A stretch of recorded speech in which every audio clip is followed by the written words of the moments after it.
करता हूं कि क्या अब देश की सरकार जो 5 जजों की जो बेंच है जिन्होंने सरकार से जवाब मांगा है नवंबर तक, आपको पता होगा, तो क्या सरकार अब उन जजों का तबादला कराएगी? जी हाँ, या प्रधानमंत्री मोदी जी यही बोलते हैं कि भाइयों बहनों मित्रों, मुझे आप सिर्फ 50 दिन का समय दे दें, अगर मैं कहीं असफल रहा तो आप जिस चौराहे पर बुलाएंगे और आप मुझे जो सजा देंगे मैं उस सजा को भुगतने के लिए तैयार हूं। तो नरेंद्र मोदी जी, आज आप कौन से चौराहे पर आ रहे हैं, जरा ये आप मुझे बताइए। इस देश के अंदर हर कामयाबी वाली चीज पे जिस पे नरेंद्र मोदी जी को आपको लगता है हर साल उसकी वर्षगांठ बनाई जाती है, अगर नोटबंदी इतनी सक्सेसफुल रही तो हर साल आप इसकी वर्षगांठ क्यों नहीं मनाते? अरे जिन लोगों की नोटबंदी के चलते जान चली गई, क्या आप उस पर कोई बात बोलेंगे? नोटबंदी के तहत अपने ही पैसों को निकालने को लेकर आपको याद होगा कि कई लोगों ने अपनी जान को गंवा दिया।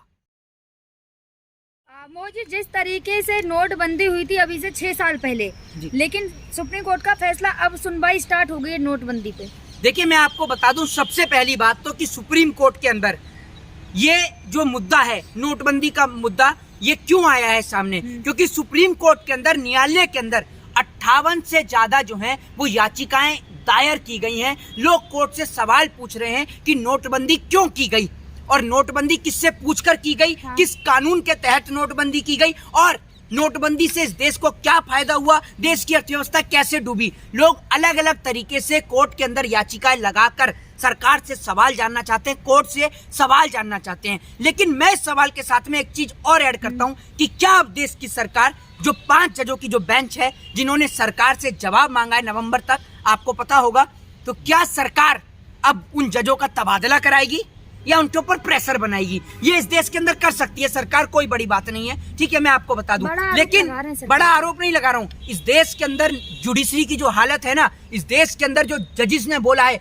बड़ी ताकत के साथ बोला है और मैं ऐसे जजिस को सम्मान करता हूं, उनका सैल्यूट करता हूं कि मैं खुद कानून का छात्र हूं। इससे लोगों की नजर में जो कानून है उसकी रिस्पेक्ट और ज्यादा बढ़ेगी, जो कोर्ट है, न्यायपालिका, उसकी रिस्पेक्ट, उसकी इज्जत बहुत ज्यादा बढ़ेगी। दूसरी बात ये कि देश के प्रधानमंत्री जी की जब कोई भी आरबीआई के साथ में या सरकार के साथ में कोई भी मीटिंग होती है तो उस पर नोट जारी किया जाता है, तो कहाँ है वो नोट? वो नोट निकाल के दिखाया जाए कि वो नोट कैसे जारी किया गया, वो नोट कहाँ है? जब सरकार के बीच में और आरबीआई के बीच में बातचीत हुई होगी नोट बंद को लेकर। दूसरी बात ये कि लोगों ने ये भी आरोप लगाए कि जब सरकार के पास में कोई प्लानिंग नहीं थी, कोई तैयारी नहीं थी, तो रातों रात नोट बंद क्यों किए गए? ये सबसे बड़ा सवाल। आज नोटबंदी को कितने साल हो गए? 6 साल नोटबंदी को हो चुके हैं। उसके बाद कोर्ट के अंदर आज ये केस लगाया गया। उसके पीछे सुन लीजिए, सॉलिसिटर जो जर्नल हैं उन्हों का साफ तौर पे कहना है ये सिर्फ कोर्ट का वक्त बर्बाद करने का है, ठीक है। मैं आपको एक चीज बताता हूं, तो मैं उनको एक जवाब देना चाहता हूं कि आप जो ये कह रहे हैं कि ये कोर्ट का वक्त बर्बाद करने का है, अरे जिन लोगों की नोटबंदी के चलते जान चली गई, क्या आप उस पर कोई बात बोलेंगे? नोटबंदी के तहत अपने ही पैसों को निकालने को लेकर आपको याद होगा कि कई लोगों ने अपनी जान को गंवा दिया। किस तरीके से कई लोगों की जान चली गई थी अपने ही पैसों को निकालने में। लोग लंबी लंबी कतार की लाइन में लगे गए थे। आपको पता होगा कि 5,000 के बदले में अगर आप 5,000 रुपए ले रहे हैं तो कैश की इतनी कमी थी कि 5,000 रुपए में लोग 2,000 रुपए ही ले पा रहे थे, 3,000 रुपए रिश्वत के जा रहे थे। दूसरी बात नोटबंदी में ये थी कि काला धन आएगा। सुन लीजिए, मैं आपको वही उसी पे आ रहा हूँ। प्रधानमंत्री मोदी जी ने कई बातें कही थी नोटबंदी को लेकर। पहली बात ये कि नोटबंदी से देश के अंदर काला धन आएगा वापस, जो देश है उसको कैशलेस इंडिया बनाया जाएगा। तीसरी बात, आतंकवाद की कमर टूटेगी, नकली और जाली नोटों पर लगाम कसी जाएगी। ये मैंने नहीं बोला, ये बात खुद देश के प्रधानमंत्री नरेंद्र मोदी जी ने बोली थी। अब मैं आपसे पूछना चाहता हूँ कि क्या नकली नोटों पर और काले धन पर रोक लगी? हाल ही में आपने देखा होगा कि हाल ही के अंदर में जो आपने कई जगहों पर पैसों को पकड़े जाते हो देखा होगा, बड़ी बड़ी पैसों की और नोटों की खेपों को पकड़ा गया, आपने देखा।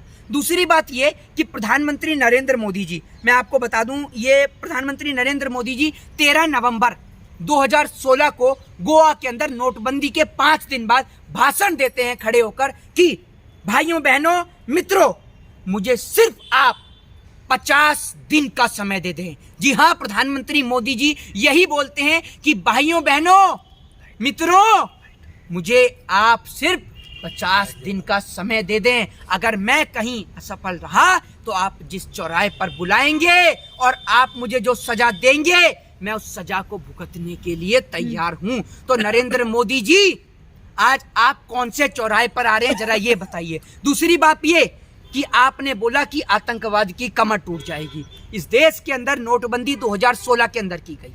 आप सभी को पता है कि 2016 में नोटबंदी की गई। 2016 से लेकर आज तक आप देख लीजिए, क्या आतंकवादी अटैक नहीं हो रहे हैं? सब चीजें इस देश के अंदर हो रही हैं। मैं प्रधानमंत्री से कह रहा हूं कि जनता चौराहे पर बुला रही है, आप चौराहे पे कब आएंगे? दूसरी बात, अपने ही पैसों के लिए देश की जनता तिल तिल करके मरी। एक एक पैसे को निकालने में लोगों की स्थिति खराब हो गई, कई लोगों की। अब मैं आपको बताता हूं कि लोगों ने 58 से जो याचिका जो सुप्रीम कोर्ट में दर्ज हैं वो क्यों डाली गई हैं। इसलिए याचिका डाली है क्योंकि नोटबंदी के चलते कई नौजवानों का रोजगार चला गया, कई लोगों की नौकरी चली गई, कई लोग, जो मैं आपको बता दूं, कई लोगों की जो है नौकरी, मैं कई लोगों से तुलना करूंगा क्योंकि मेरे पास भी इसका ऑफिशियली डाटा नहीं है। सरकार ने नोटबंदी से मरने वालों का कोई ऑफिशियली डाटा नहीं दिया कि नोटबंदी में कितने लोग मरे, किसान आंदोलन में कितने लोग मरे। सरकार के पास किसी चीज का कोई डाटा नहीं है 2014 के बाद से। दूसरी बात, मेरे को पूरा करने दीजिए। सरकार इन सवालों का जवाब नहीं दे पाई। नोटबंदी के चलते कई नौजवान अपना रोजगार खो चुके थे। अब उनके घर में सबसे बड़ी समस्या यही आ गई कि वो रोटी खाएं तो खाएं कैसे। कई लोगों की जान भी गई नोटबंदी के चलते, करीबन 100 कुछ लोगों की जान भी नोटबंदी में गई थी, आपको पता होगा। ये कम भी हो सकता है आंकड़ा और ज्यादा भी हो सकता है, मैं आपको 100 लगभग बता रहा हूँ। दूसरी बात ये कि नोटबंदी के कारण कई लोगों ने जो रोजगार खोया, अब उनको रोजगार दोबारा मिलने में बड़ी तकलीफ का सामना करना पड़ा। जहां वो पहले 30,000 40,000 में नौकरी कर रहे थे, आज वो 5,000 10,000 की नौकरी कर रहे हैं। उनकी घर की पारिवारिक स्थिति खराब हो गई।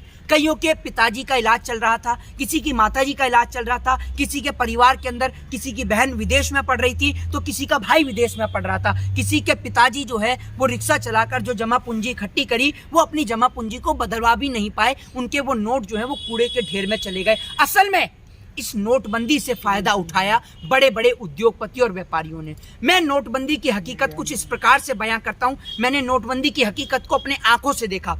नोटबंदी के दौर में गरीब आदमी नोटबंदी की लंबी कतार में पीछे लगा हुआ खड़ा रहता था, लेकिन एक बड़ा आदमी जो बड़ी BMW और ऑडी से उतरता था, उतरकर सीधा अंदर जाता था, जिसका संपर्क सीधा बैंक मैनेजर से होता था। वो जात कर रहे हैं। मोदी जी की माँ भी लाइन में लगी। अरे मोदी जी की माँ, एक बात आप मुझे बता दीजिए, मोदी जी की माता जी ने, आपको मैं एक बात फिर कहना चाहूंगा कि आप लोग जिस प्रकार से दिहाड़ी मजदूर वाला काम करते हैं, मोदी जी को हर जगह आप उनकी प्रशंसा करने का काम करते हैं। मैं आप सुन लीजिए, मेरी बात तो सुन लीजिए। एक बात आप मुझे बता दीजिए, सुन लीजिए। मेरे को भी पता है कि नरेंद्र मोदी जी की माँ कैसे लाइन में लगी थी। नोटबंदी के बाद आपने मोदी जी की माँ को कभी लाइन में लगते हुए देखा है? भैया मोदी जी की माँ को, अरे सुन तो लीजिए, सुन लीजिए, पहले पूरा करने दीजिए। मोदी जी की माता जी को उससे पहले कभी लाइन में लगते हुए देखा था? नहीं। मोदी जी तो 2014 में प्रधानमंत्री बने ना, उससे पहले आपने मोदी जी की माँ को कहीं लाइन में लगते हुए देखा था? बताइए आप मुझे, देखा आपने कहीं लगते हुए? ये सिर्फ एक पब्लिसिटी करने का नजरिया है। मोदी जी हर जगह कैमरे से फोटो खिंचवाते हैं, हर जगह इनका फोटो शूट कराने का काम है। अपनी माताजी को भी वोट बटोरने का काम नहीं करा। 5,000 निकाले थे मोदी जी की माताजी ने, या 5,000 करोड़ कि उसके बाद कभी मोदी जी की माताजी लाइन में नहीं लगी। दूसरी बात ये कि मोदी जी की माताजी लाइन में लगी या नहीं लगी वो कोई विषय नहीं है। विषय ये है कि जिन लोगों ने नोटबंदी के चलते जान दे दी, क्या मोदी जी के घर से कोई व्यक्ति लाइन में लगा या किसी नेता के घर से कोई व्यक्ति लाइन में लगा जिसकी जान गई हो? एक बात आप मुझे सुन लीजिए, जवाब दीजिएगा। मोदी जी की तारीफ मत करिए, ठीक है ना? मेरी बात सुन लीजिए। आपकी ये हंसी इस देश की बर्बादी का कारण। मोदी, जहाँ नोटबंदी जब की गई थी तो भ्रष्टाचार खत्म होगा इसलिए की गई थी, लेकिन वही जहाँ नोटबंदी की गई और अब गुजरात में 2-2 हजार के नकली नोट एम्बुलेंस में पकड़े जा रहे हैं, इस पे क्या कहेंगे? मैं आपको बता देता हूँ, नरेंद्र मोदी जी के राज में जो एम्बुलेंस में पैसे पकड़े गए, मैं तो पहले ही कहना चाहूंगा, एक आपने घटना हाल ही में सुनी होगी जिसमें नरेंद्र मोदी जी एम्बुलेंस को रास्ता भी देते हैं, तो उस पर मैंने यही कहा था कि भैया मोदी जी के काफिले के बीच में एम्बुलेंस कैसे घुसी? दूसरी बात ये, अभी हम नोटबंदी पे ही रहेंगे, एम्बुलेंस पर नहीं जाएंगे। एक बात आप मुझे बताइए, इस देश के अंदर हर कामयाबी वाली चीज पे जिसपे नरेंद्र मोदी जी को आपको लगता है हर साल उसकी वर्षगांठ बनाई जाती है, अगर नोटबंदी इतनी सक्सेसफुल रही तो हर साल आप इसकी वर्षगांठ क्यों नहीं मनाते? दूसरी बात ये कि नोटबंदी का उद्देश्य ये था कि छोटे नोटों पर लगाम कसकर, ठीक है ना, जो बड़े नोट है उन पर लगाम कसकर छोटे नोट मार्केट में उतारे जाएं, क्योंकि इनका कहना यह था कि लोग हजार के नोटों को संदूकों में रख लेते हैं। आज तो लोग 2-2 हजार के नोट रख रहे हैं। पहले जहां 2 नोट चाहिए होते थे, अब एक ही नोट जेब में आदमी रख के चला जाता है। तो इससे तो अब कालाधन और ज्यादा बड़ा है। दूसरी बात ये कि विषय ये नहीं है, विषय ये है कि नोटबंदी किससे पूछकर लागू की गई और नोटबंदी से इस देश की अर्थव्यवस्था को क्या फायदा हुआ।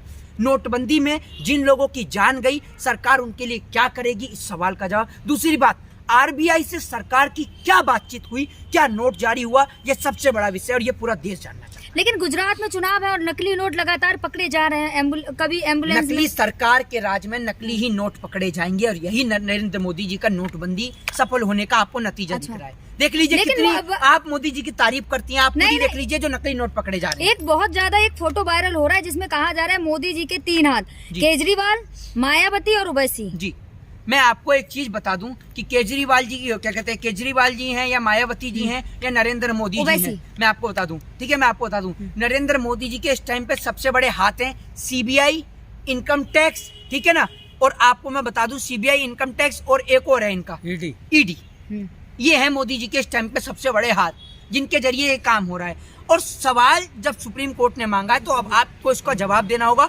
आप और मैं सभी लोग नवंबर तक का इंतजार कर रहे हैं और क्या फैसला आता है वो पूरा देश देखेगा। आप किसे वोट देंगे? मैं किसे वोट दूंगा? अरे भैया मैं किसी को भी वोट दूं, आपका काम तो, आप तो दिहाड़ी मजदूर हैं, आपको क्या फर्क है? नहीं आप ये बताइए ना, मैं किसी को भी वोट दूं, आपका क्या फर्क है? आप लोगों को लड़ाने का काम करते हैं, किसी को हिंदू के नाम पे लड़ाते हैं, किसी को मुसलमान के नाम पे लड़ाते हैं। अरे हम किसी को भी वोट दें, आपको क्या है? आपको तो अपनी नहीं, आपको तो अपनी दिहाड़ी मिलनी है, हमें क्या मिलना है? जनता आपको जानती है, आपकी राय जानना चाहती है। अरे मेरी बात सुनिए, वोट डालना मेरा लोकतांत्रिक अधिकार है, मैं किसी को भी डालूं, वो मेरा, सुन लीजिए, वो मेरा एक संवैधानिक अधिकार है। दूसरी बात ये, मैं किसी को भी वोट दूं किसी को ना दूं, आप सबकी बताती हैं उसने ऐसा कहा, उसने ऐसा कहा, आप लोगों को लड़ाने का काम करते हैं और अपनी दिहाड़ी पकड़ती हैं। तो आप अपनी दिहाड़ी रखिए, मेरी राय और अपनी राय को भी आप अपनी जेब में रखिए। मेरी राय जो है वो पूरा देश जानता है कि मोदी हटाओ, देश बचाओ। जय हिंद, जय भारत, वंदे मातरम।